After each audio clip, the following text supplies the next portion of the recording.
How to grant or deny permission to device admin apps access on the Samsung Galaxy S24 series.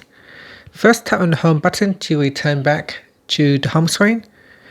On the home screen, swipe down at the top, then tap on the settings icon. Now in the settings page, scroll down and then tap on apps. Next, tap on the more button, then tap on special access. In here, tap on device admin apps.